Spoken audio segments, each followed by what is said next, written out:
갈라디아서 2장 16절 말씀이에요. 갈라디아서 2장 16절.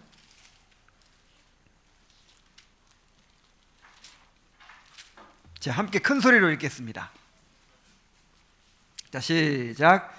사람이 의롭게 되는 것은 율법의 행위로 말미암음이 아니요 오직 예수 그리스도를 믿음으로 말미암는 줄 아는 거로 우리도 그리스도 예수를 믿나니 이는 우리가 율법의 행위로서가 아니고 그리스도를 믿음으로써 의롭다함을 얻으려 함이라. 율법의 행위로서는 의롭다함을 얻을 육체가 없느니라. 아멘. 자, 오늘은 제23주일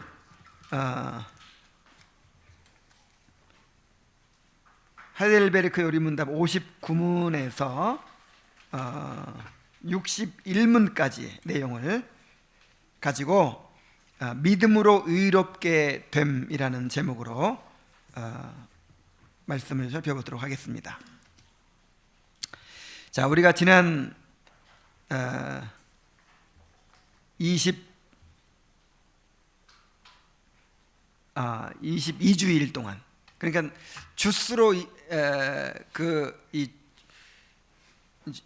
주스로 22주인데 22주를 또 이렇게 여러 한 주 내용을 여러 주로 나누어서 이렇게 한 적도 있기 때문에 한 30주 정도는 한 것 같아요. 거의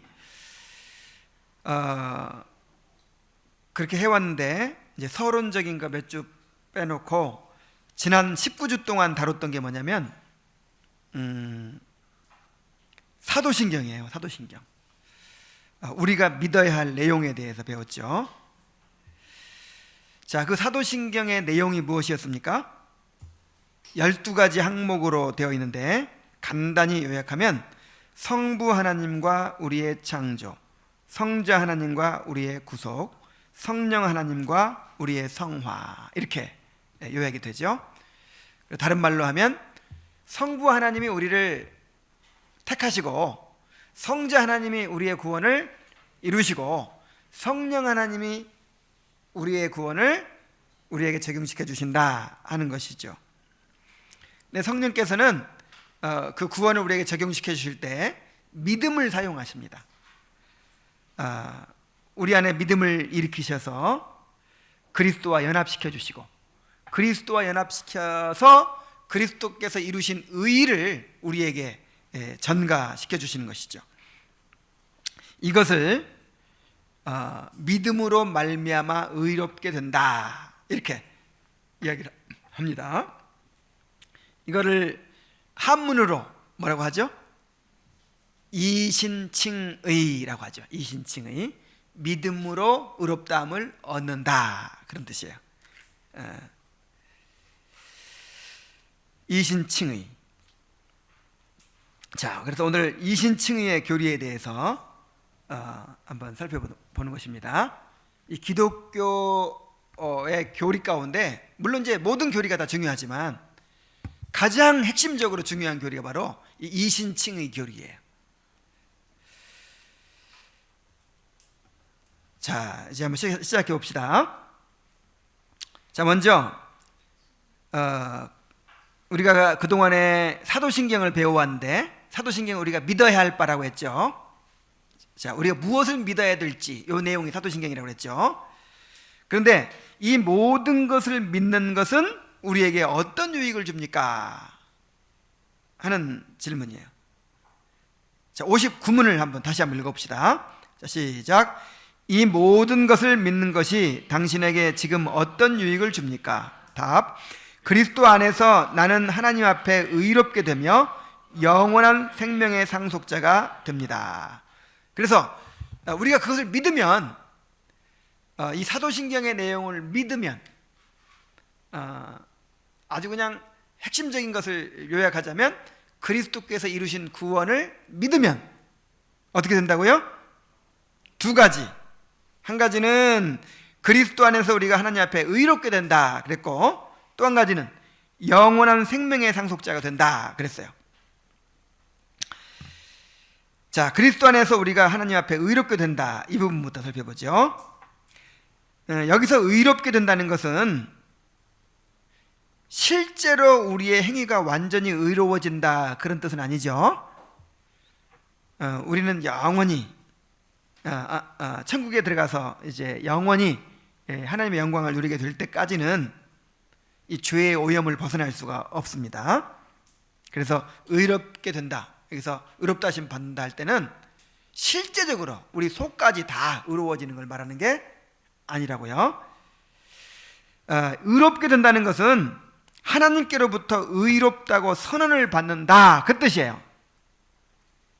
이것은 법정 용어죠. 법정에서 재판장이 이렇게 선언하는 거예요. 이제 검사의 이제 뭡니까? 이제 그 검사가 이 죄를 들춰내겠죠. 그래서 뭐 이 사람은 무슨 죄가 있고 무슨 죄가 있고 어떻게 죄를 지었고 막 하겠죠. 변호사가 또 이제 변호를 하겠죠. 그 사람을 뭐 이래서 무죄고 뭐 이래서 정상을 참작해야 되고 막 이렇게 변호를 하겠죠. 그러면 누가 그것을 판단해요? 재판장이 판단해 가지고 선고를 내립니다. 피고 아무개는 뭐 이러이러한 죄를 지었기 때문에 징역 몇 년에 처합니다. 꽝꽝 하면 그게 이제 확정되는 거예요. 바로 법정에서 판사가, 재판장이 이렇게 선언한 바로 그 행위를 말하는 거예요. 이 우주의 재판장이 누구시죠? 하나님이시죠. 그래서 하늘 법정에서 지금 선고가 내려지는 거예요. 그런데 무슨 선고가 내려집니까? 우리는 다 피고인이죠. 피고인인데, 하나님 앞에 죄인인데, 피고 진요섭이 이제 섰어요. 법정에서. 근데 마귀가 막 참소하겠죠? 죄도 얼마나 많겠어요. 막 참소를 막 해요. 근데 그때 변호사가 누굽니까? 예수님이시죠. 예수님이 이 검사의 주장을 다 인정합니다. 분명히 죄인입니다. 영원히 지옥가에 마땅할 죄인인 걸 인정합니다. 그런데 그 죄 때문에 내가 십자가에 달려서 모두 다 대속했습니다 하면서 못자국난 손을, 이건 이제 좀 알아듣기 쉽도록 못자국난 손을 재판장한테 보여주면서 내가 저 죄인을 위해서 이렇게 죄값을 치렀습니다. 그러므로 피고인은 무죄를 받아야 마땅합니다 주장하는 거예요. 그럼 하나님은 공의로우신 하나님이기 때문에 법대로 해야죠. 만약에 죄값을 치러버렸는데 또 유죄가 되면 어떻게 되겠어요? 그래서 하나님이 의로우시려면 어떻게 해야 돼요? 그 전에는 우리를 심판하셔야, 우리를 형벌로 심판하셔야 그게 공의지만, 이제 예수님의 대속 이후에는 어떻게 해야 공의로우시죠? 무죄를 선언하셔야 하나님이 공의로우신 거예요. 의로우신 거예요. 그래서 법적으로 하나님께서 피고 진요섭이는 죄로 봐서는 지옥 가야 마땅하나 그 죄값을 그리스도가 다 치러버렸으므로, 그리고 그리스도의 의를 전가해 주었으므로 그리스도와 똑같이 의롭다고 선언하노라. 꽝꽝. 이게 바로 의롭다 하셨다는 뜻이에요. 이게 바로 칭의예요. 칭의. 그래서 하나님께 의로운 자로 인정을 받고 하나님과 바른 관계를 이루게 된다 하는 것입니다. 자, 그런데 이것이 그리스도 안에서 이루어진다 그랬어요. 어디서? 그리스도 안에서. 그래서 늘 강조하는 것이지만은 이 구원의 처음부터 끝까지를 항상 그리스도와 연합 차원에서 생각해야 된다 그랬죠. 모든 것을 다 그리스도와 연합 차원에서 생각해야 돼요. 그래서 이것이 이제 그리스도를 믿고 그와 연합한 자에게 이런 일이 일어난다는 것입니다. 자, 그래서 믿음에 따른 유익은 첫 번째는 하나님 앞에 의롭게 된다 그랬고, 두 번째는 뭐라고 그랬어요? 영원한 생명의 상속자가 된다 그랬죠. 죄는 사망을 가져오지만 의인은 영생을 가져옵니다. 그래서 이 의롭다 하심 받은 자는 이제 하나님의 자녀로 입양이 돼요. 자, 하나님과 원수 관계에 있던, 하나님의 저주 아래 있던 우리를 이제 예수 그리스도의 십자가로 죄를 대속하시고 예수 그리스도의 의를 전가시켜 주셔서 이제 완전히 의인이 됐죠. 그래서 하나님과의 관계가 회복됐죠. 바른 관계를 맺게 됐죠. 근데 하나님이 거기서 끝나지 않고 우리를 구원하실 때 그리스도 안에서 구원하셨잖아요. 그래서 자동적으로 그리스도와 안에서, 그리스도가 아들이시잖아요. 그 아들의 지위를 우리가 얻게 되는 거예요. 그래서 그리스도는 처음부터 아들이지만 우리는 입양이 됩니다. 입양. 하나님의 아들로 입양이 돼요. 자, 하나님의 아들로 입양이 됐으니까 이제 진짜 아들이 됐죠. 그래서 아들의 특권이 뭐가 있어요? 이제 아버지의 사랑을 누리고 살겠죠. 뿐만 아니라 아버지로부터 상속을 받게 돼요. 그래서 이제 그 영생을 상속하게 되는 것입니다. 그러니까 하나님께로부터 하나님께 허락하신 모든 복을, 하늘의 기업을 우리가 상속받게 되는데, 그거를 그냥 간단히 요약하면 영생이라고 할 수 있어요. 영생. 영생은 그냥 안 죽고 오래 사는 게 영생 아니죠. 영생은 하나님과 그의 보내신 자 예수 그리스도를 아는 것이니이다 그랬잖아요. 예수 그리스도와 연결돼서, 하나님과 연결돼서 하나님을 알아가는 삶, 이게 영생이에요. 그리고 영생의 특징은 성령 안에서 의와 평강과 희락이라 그랬어요. 자, 하나님을 알아가는 것, 의와 평강과 희락을 누리는 것, 이게 언제 시작돼요? 예수님을 영접하는 순간 시작돼요. 그래가지고 부활 후에 완전한 영생을 우리가 누리게 됩니다. 그래서 이 모든 것을 믿는 것은 어떤 유익을 주는가? 하나님 앞에서 의롭다 하심을 받고 영생을 상속하게 된다라고 하는 거예요. 자, 이제 다음으로 우리가 믿음으로 하나님 앞에 의롭다함을 받는다고 했는데, 이 과정을 좀 더 자세하게 알고 싶어요. 아니, 어떻게 믿는다고 해서 갑자기 죄인이 의인 되어버리냐 말이에요. 그것이 이제 육신문에 나와 있습니다. 우리가 어떻게 하나님 앞에서 의롭게 되는가, 육신문을 다 같이 한번 읽어보겠어요. 좀 깁니다. 자, 시작. 당신은 어떻게 하나님 앞에서 의롭게 됩니까? 답. 오직 예수 그리스도에 대한 참된 믿음으로만 됩니다. 비록 내가 하나님의 모든 계명을 크게 어겼고 단 하나도 지키지 않았으며 여전히 모든 악으로 행하는 성향이 있고 양심이 고소하지만 하나님께서는 나의 공로가 전혀 없이 순전히 은혜로 그리스도의 온전히 만족해 하심과 의로움과 거룩함을 선물로 주십니다.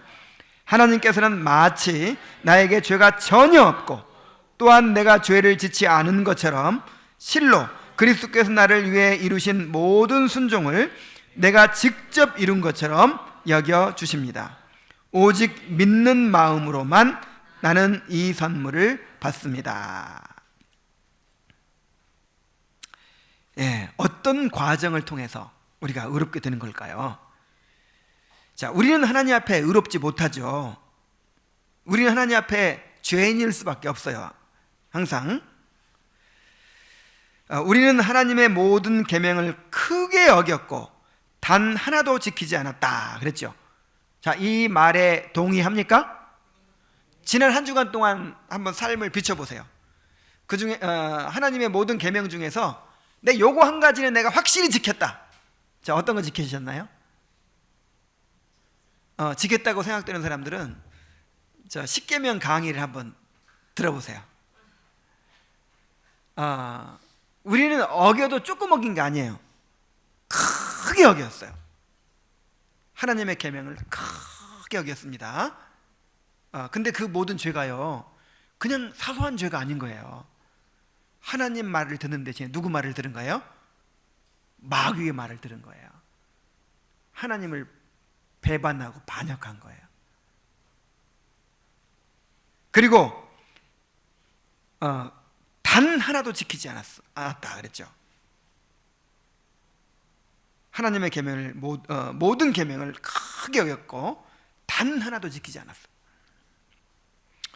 뿐만 아니라 우리에게는 여전히 모든 악으로 향하는 성향이 있어요. 자, 우리의 그 중심이 어디를 향해요?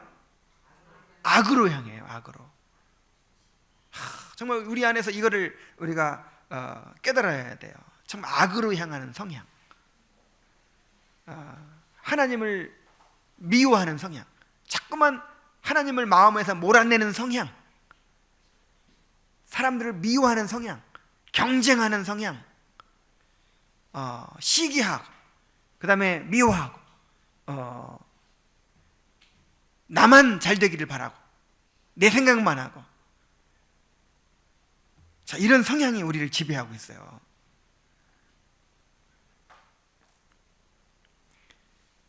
우리의 양심이 늘 우리를 고소하죠.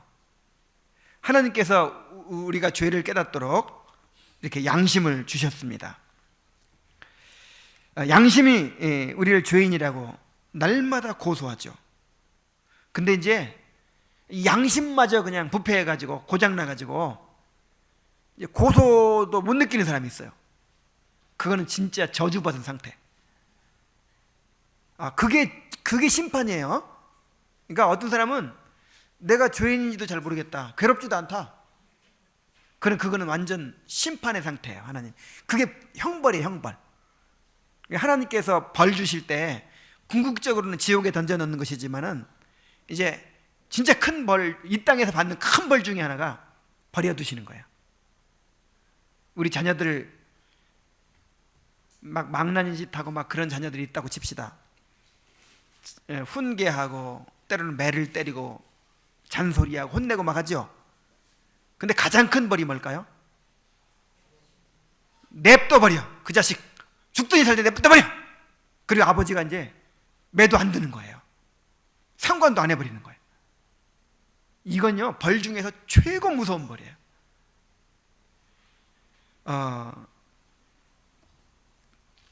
그래서 심지어 자기가 죄인인 것을 부인하기까지 합니다. 내가 무슨 죄인이야? 내가 그렇게 무슨 큰 죄를 지었어? 그래서 이런 사람들은요, 그 양심이 말씀과 성령으로 감화를 받아야 돼요. 다른 사람과 비교할 것이 아니라 거룩하신 하나님의 기준으로 자신을 바라보게 될 때 비로소 자신의 죄를 인정하지 않을 수가 없는 것입니다. 그래서 정말 그 양심의 고소를 느낄 수 있는 것도 은혜입니다. 당뇨병이 걸렸든지 문둥병이 걸렸는데 아직 심하지 않아가지고 감각이 남아 있는 거예요. 아니면 정말 다시 회복되는 과정에 있는 거예요.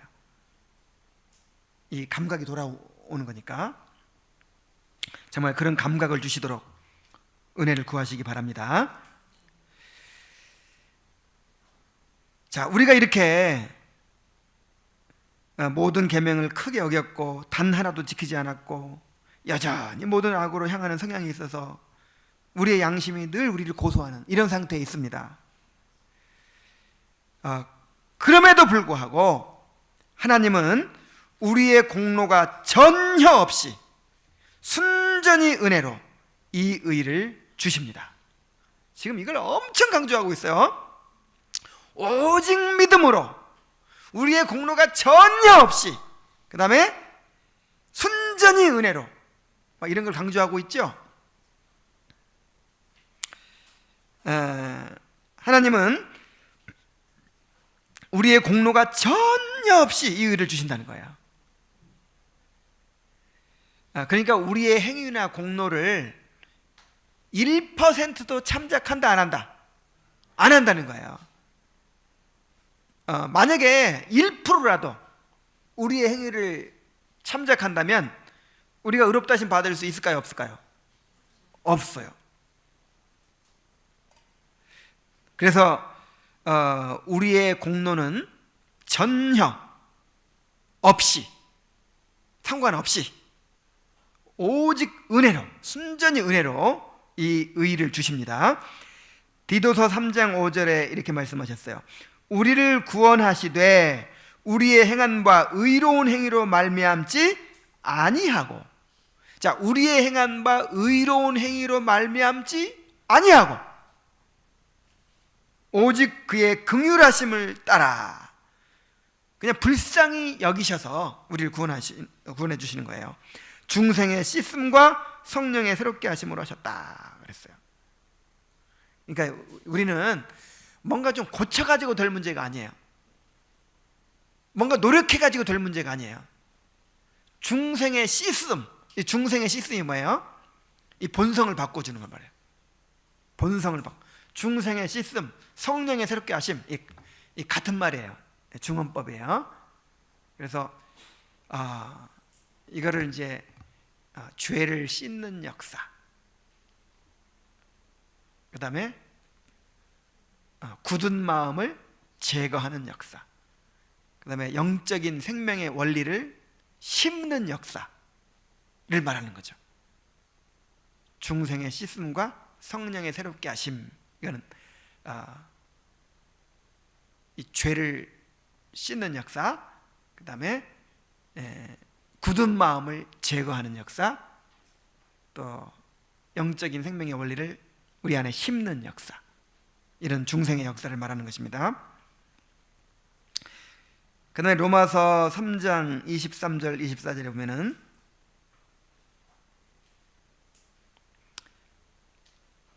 자, 한번 찾아봅시다. 로마서 3장 23절 24절.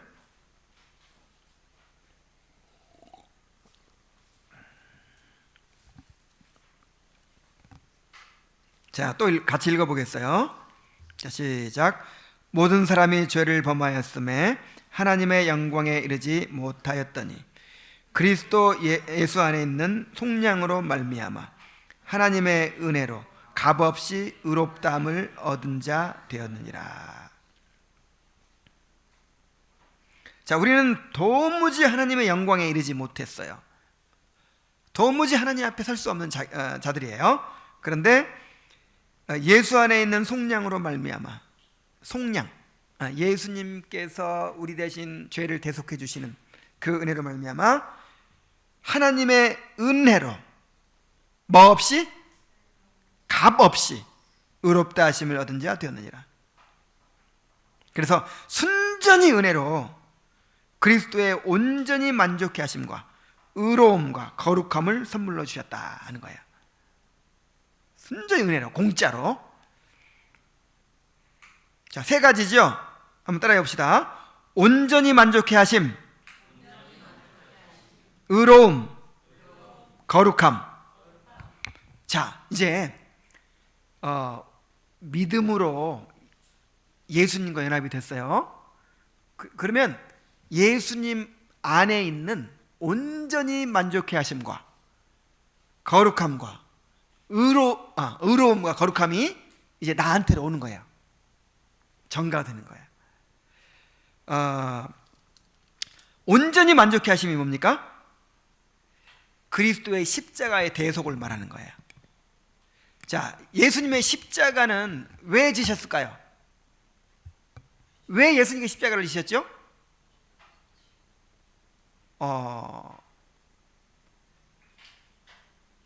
예수님의 십자가에 대해서도 여러 가지 주장들이 있어요.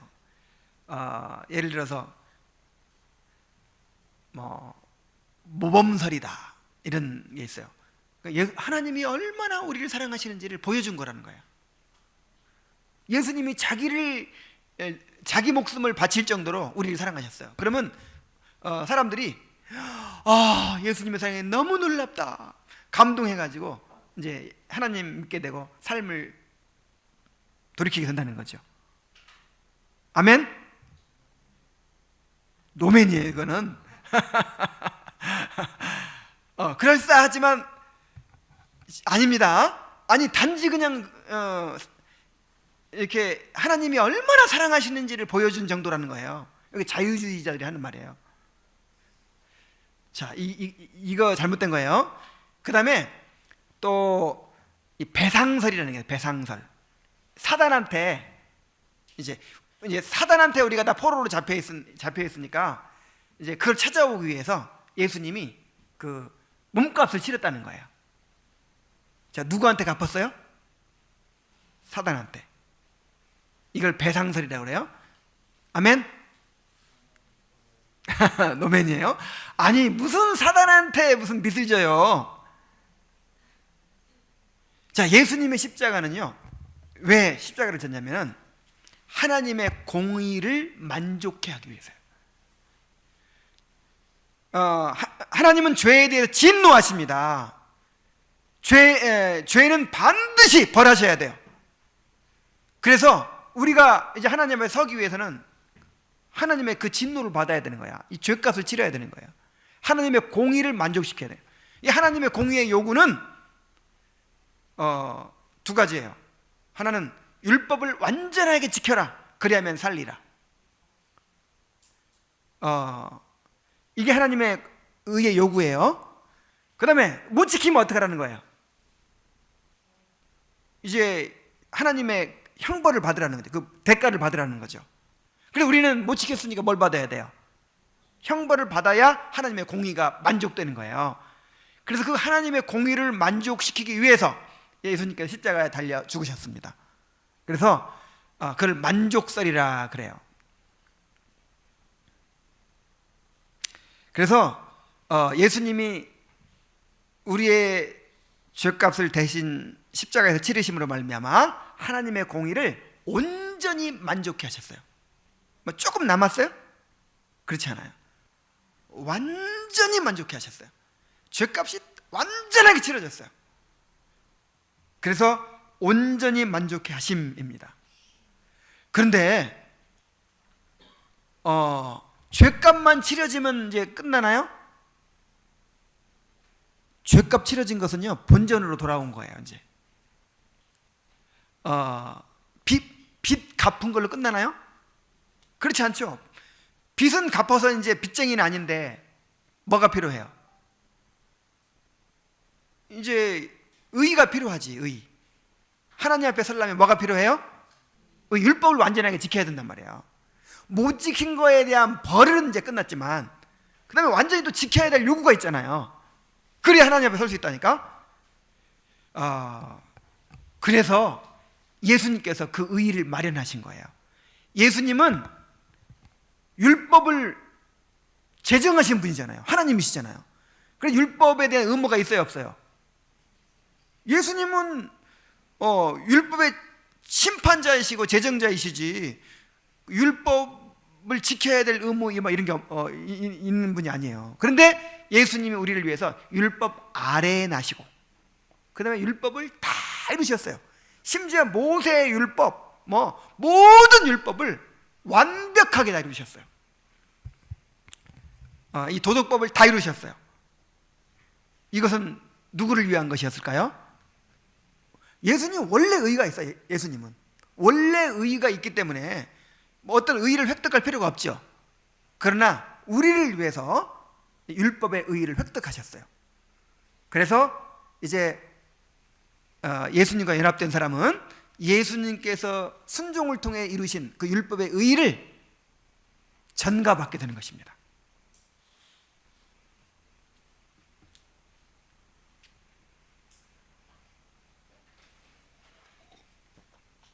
우리 해림자매가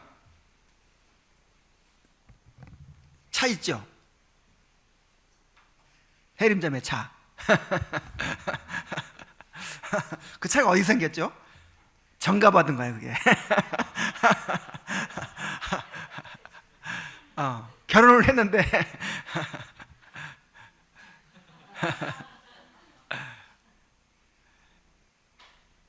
예수님하고 결혼했더니 예수님이 마련해 놓으신, 획득해 놓으신 의의가 누구 것이 돼요? 내 것이 되는 거예요.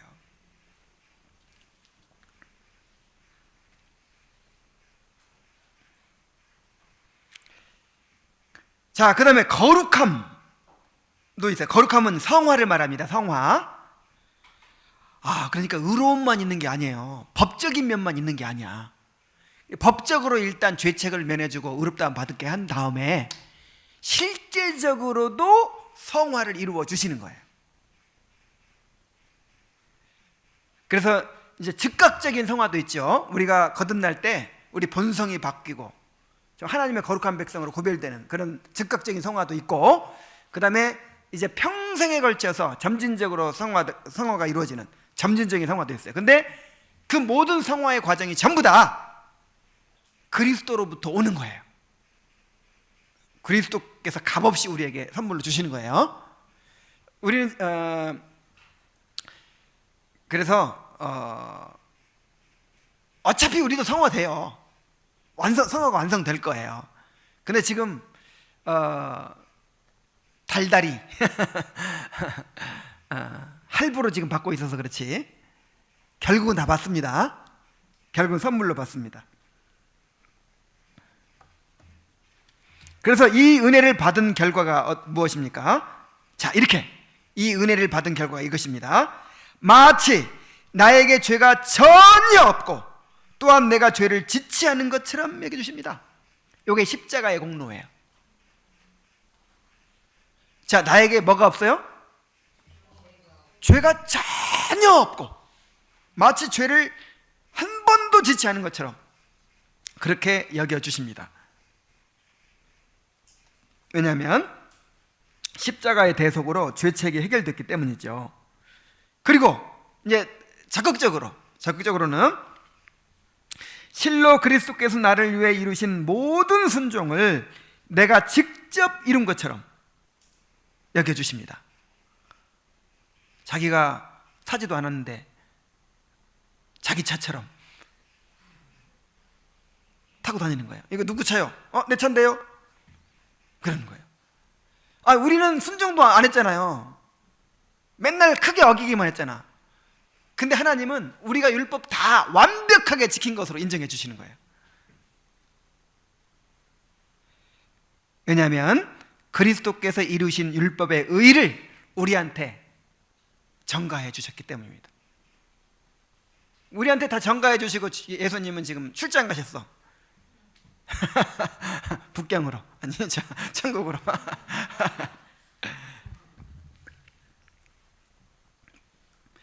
자, 이렇게 하나님께 의롭다 하심을 받은 자는 영원히 안전합니다. 좀 불안할 수 있죠. 아니 좀 아슬아슬하기도 하고 언제 이것이 잘못될까? 왜냐하면 내가 여전히 죄인이기 때문에 날마다 내 죄를 보고 있기 때문에 아니 그걸 인정해 준다고 하는데 이것이 또 언제 또 바뀔지 언제 잘못될지 좀 불안하죠. 그러나 하나님께로부터 의롭다 하심을 받은 자는 영원히 안전하다는 거예요. 로마서 8장 31절부터 34절까지 보겠습니다. 로마서 8장 31절부터 34절. 자, 또 함께 읽어보죠. 자, 시작. 그런즉 이 일에 대하여 우리가 무슨 말하리요?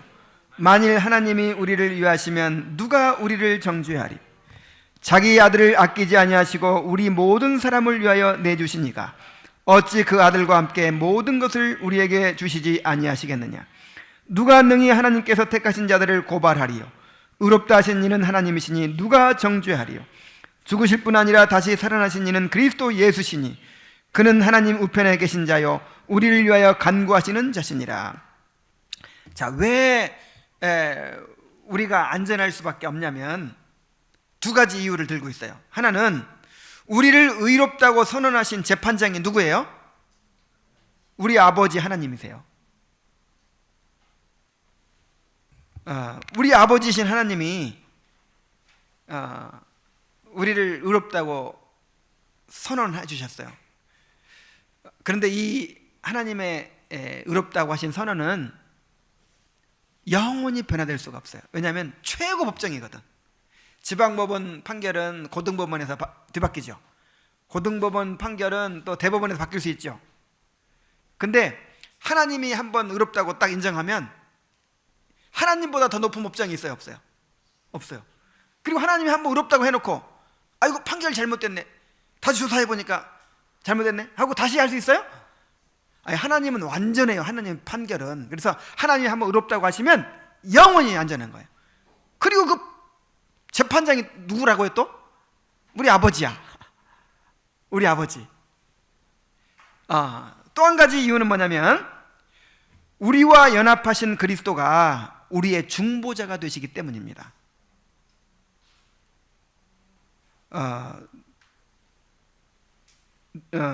누가 정죄하리요? 죽으실 뿐 아니라 다시 살아나신 이는 그리스도 예수시니 그는 하나님 우편에 계신 자요 우리를 위하여 간구하시는 자시니라. 우리가 무사히 천국에 도착할 때까지 예수님이 계속 지금 중보 역할을 하시는 거예요. 변호사 역할을 계속하고 계세요.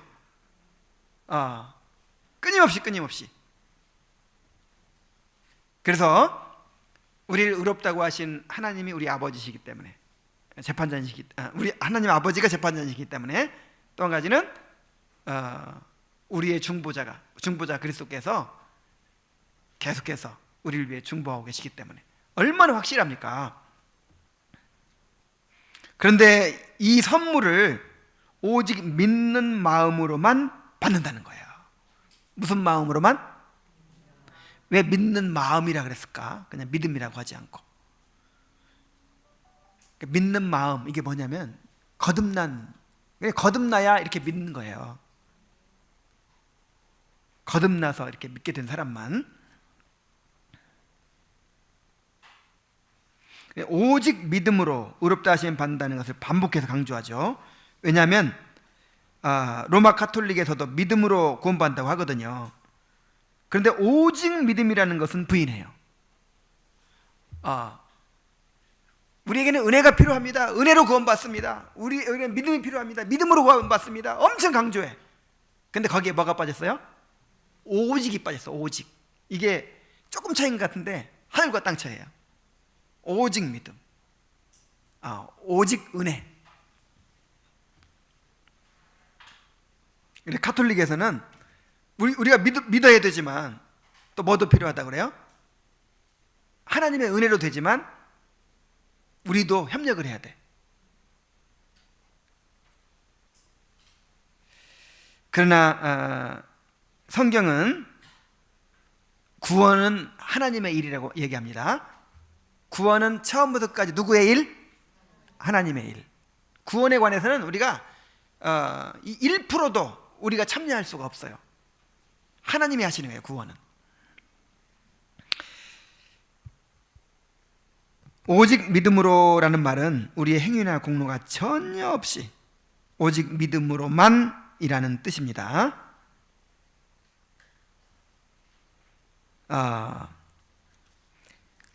그런데 이 믿음으로만이라는 말을 또 오해해서는 안 돼요.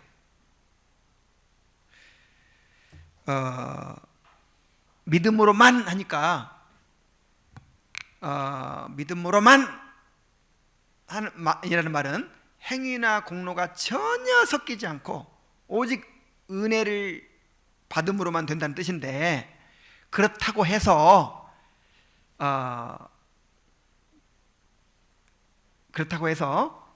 행위와 분리된 게 아니에요. 이게 그래서 어려워. 그렇다고 해서 율법을 무시하는 게 아니에요.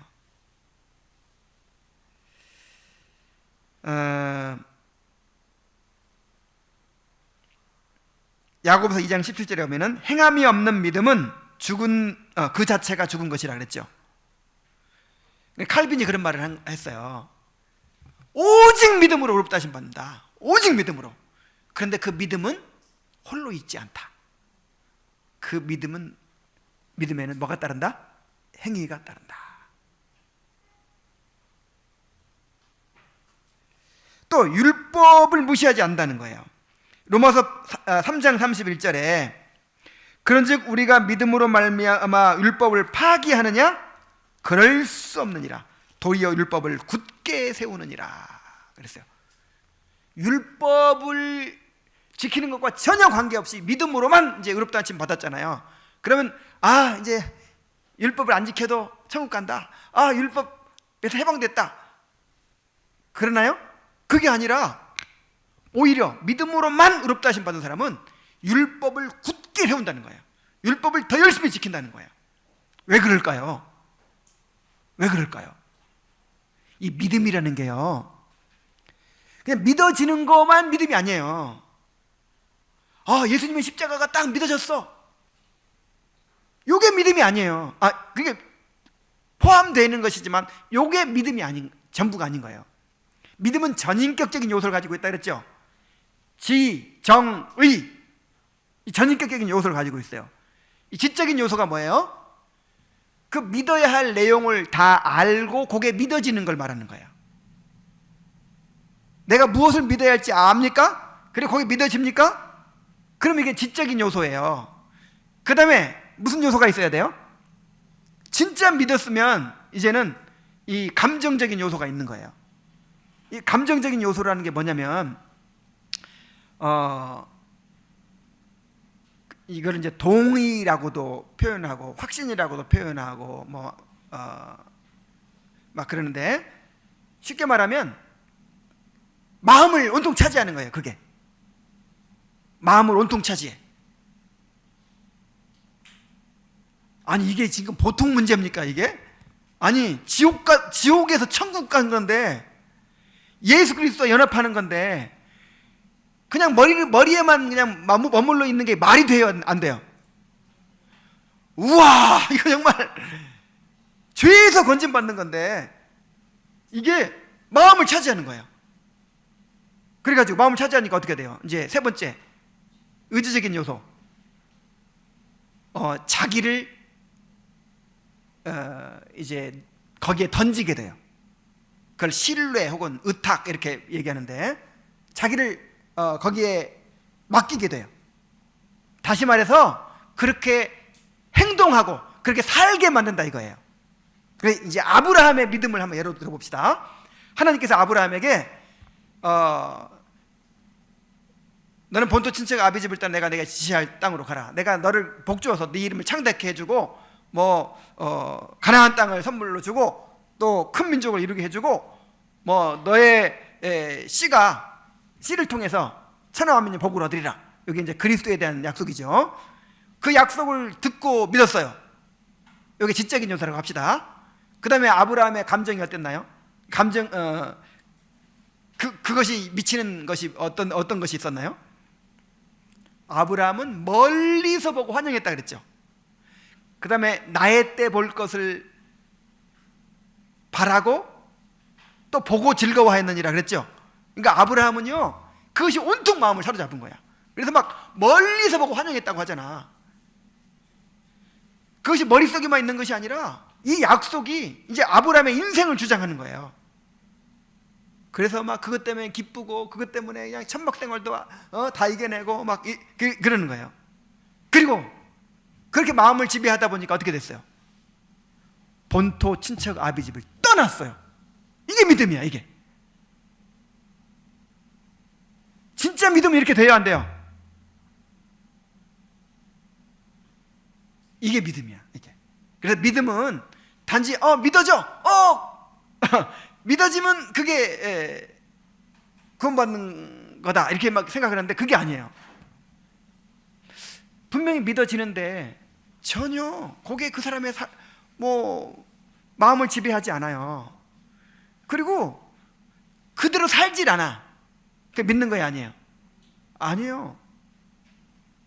아브라함처럼 그 믿음장에 나오는 믿음의 위인들 그렇게 살게 돼 있어요. 그래서 진짜 믿는 사람은 죄로부터 돌아서는 회심이 있는 거예요. 그래서 이제 그 이신칭의 교리에 대한 오해가 있는데 뭐냐면 한쪽 사람들은 이렇게 구원파식으로 믿어진다. 믿어지니까 구원받는 거야. 믿어지기만 하면 구원받는 거야. 이렇게 생각하는 사람들이 있고, 또 한쪽 사람들은 어떻게 생각하냐면 너무 이신칭이 하니까, 믿음으로 구원받는다고 하니까 사람들이 행함이 너무 없어. 그래서 한국교회가 이렇게 너무 엉망진창이 된 거야. 이제는 뭘 강조해야 된다고 그래요? 행함을 강조해야 돼. 그래가지고 행함을 막 강조해요. 여러분, 이건 또 뭐가 잘못됐죠? 열매가 없다고 막 하니까 전봇대에다 바나나 걸어놔. 그럼 이게 열매 맺는 거예요? 그래서 이게 또 율법주의로 가는 거야. 행위주의로. 억지로 이거 나 행위가 없네. 그럼 행위 열심히 해야지. 이게 방법이에요? 그렇지 않죠? 정말 은혜를 구해야죠. 거듭나기를 구해야죠. 진정으로 회심하기를 구해야죠. 그래서 이제 많은 사람들이요, 오늘 한국교회를 진단하면서 너무 믿음으로 구원받는다고만 하니까 교회가 이렇게 부패했다, 이렇게 얘기를 합니다. 그래가지고 이제 믿음만 강조하지 말고 뭘 강조해야 된다? 행위를 강조해야 된다. 그래가지고 자꾸만 이렇게 이제 세관점 학파 이런 사람들이 나와요. 그러니까 믿음으로만 구원받는다, 이게 잘못됐다는 거야. 그래서 믿음으로 교회 안에 들어오지만 결국 이제 하나님의 은혜를 받아서 행한 것을 가지고 나중에 하나님이 심판해가지고 그때 이제 구원이 결정된다, 이런 식으로 이야기를 하는 거예요. 근데 이게 정말 잘못된 것입니다. 오직 무엇으로만? 오직 믿음으로만. 근데 그 믿음이 그냥 지식적인 믿음이 아닌 거예요. 정말 하나님께서 일으켜주신 성령으로 말미암아 온 믿음인 거예요. 그래서 진짜 믿음으로만 의롭다 하심 받은 사람은 절대로 안일하게 살 수가 없어요. 게으르게 살 수가 없어요. 자기의 죄를 회개하고 더욱 힘써서 하나님을 알고자 하게 되는 것입니다. 그래서 우리는 오직 믿음으로 구원받는 도리를 힘써 증거해야 되는 것입니다. 그런데 이것이 그냥 인간 본성에 나오는 그런 것이 아니라 성령께서 주시는 믿음이라는 것을 또 깨닫고 정말 성령께서 그런 믿음 주시기를 구해야 하는 것입니다. 그러면 성령이 믿음 주실 때까지 기다려야 돼요? 이게 지금 어려워. 여러분, 이게 어려운데 믿으라는 건 명령이야. 또 내가 믿어야 돼요. 여러분 믿으십니까? 자, 믿어야 돼요. 믿으십시오. 이거 안 믿으면 하나님을 거짓말쟁이로 만든다 그랬어. 안 믿는 사람 있어요, 없어요? 하나님이 이렇게까지 증거하시고 맹세하셨는데 이걸 안 믿어. 나는 못 믿겠어요. 그러면 하나님을 거짓말쟁이로 만든다 그랬어요. 그래서 내 편에서도 정말 회개하고 또 믿고자 추구해야 됩니다. 그러면서 또 은혜를 구해야죠. 그래서 요거를 잘 표현해 주는 기도가 뭐라 그랬어요? 주여, 내가 믿나이다. 내 믿음 없는 것을 도와주소서. 이게 지금 기가 막힌 기도인 거예요. 내가 믿나이다. 나의 믿음 없는 것을 도와주소서. 내가 회개하나이다. 나를 돌이켜 주소서. 그러니까 누구도 회개해야 돼요. 나도 회개해야 되고 하나님도 나한테 회개의 선물을 주셔야 돼. 여러분 부지런히 회개하시기 바랍니다. 그리고 믿으시기 바랍니다. 그러면서 은혜를 구하시기 바랍니다. 기도하겠습니다.